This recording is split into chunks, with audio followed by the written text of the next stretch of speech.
We were the average American family. We were happy and healthy, and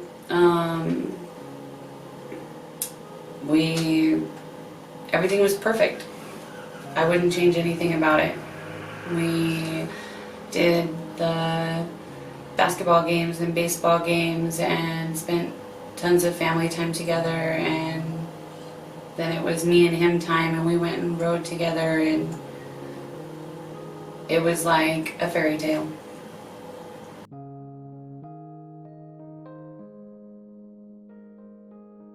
It was just an average day. He had to go to work, and I asked him if he wanted to go on a ride after he got off work, and he said yes. And so me and some friends waited for him to get off work, and we went on our spontaneous rides that we do, and nothing was different about that night. We were headed home.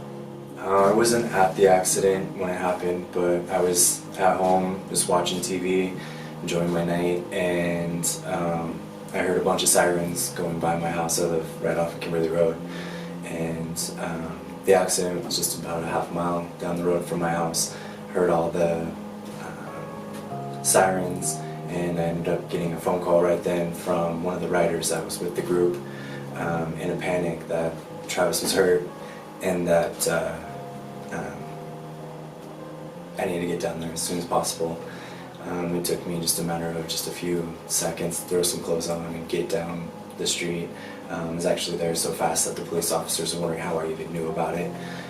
They let me get in, or park my vehicle and get out, and I was able to get about 50 yards from my brother, where the paramedics and the firefighters and the police officers were doing a phenomenal job trying to make sure they kept him alive and doing all the work that they could do.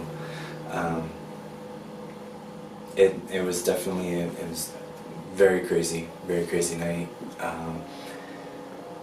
Having so many different feelings go through your body, from the anger to the fear to just, I mean, the best way is just the emptiness of everything, of watching your little brother being worked on the side of the road.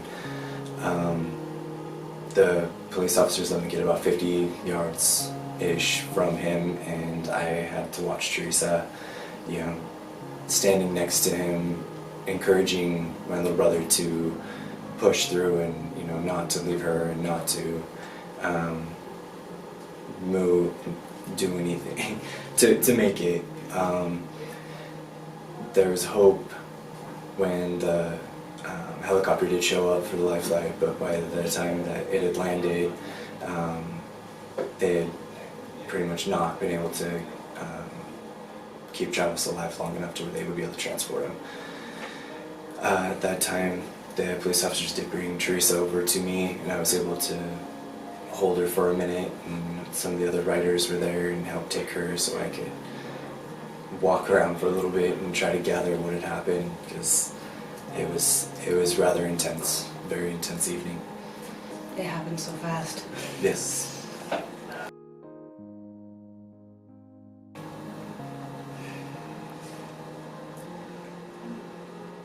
We don't know when the end is going to be of the pain and the sorrow, I guess. We miss him every day. There's the trying to be strong, not only for the family, but for the 4 kids. And then also Teresa. And, with something that was so easily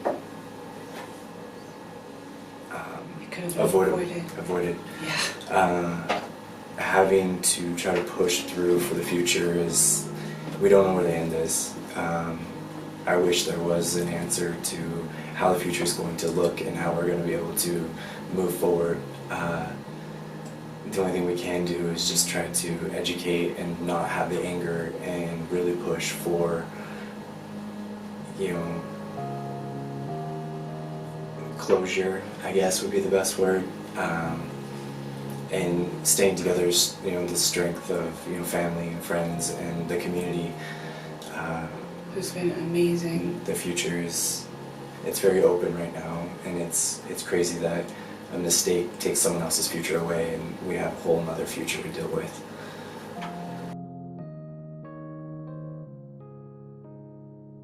Right. Correct. Nothing. There's no drugs, no alcohol, no nothing. It was a driver just going and not paying attention, making a left-hand turn, and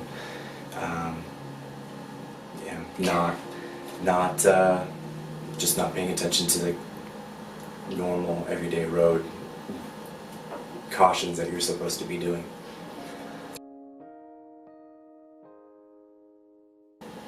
It's not if, it's when, because it could happen to anybody.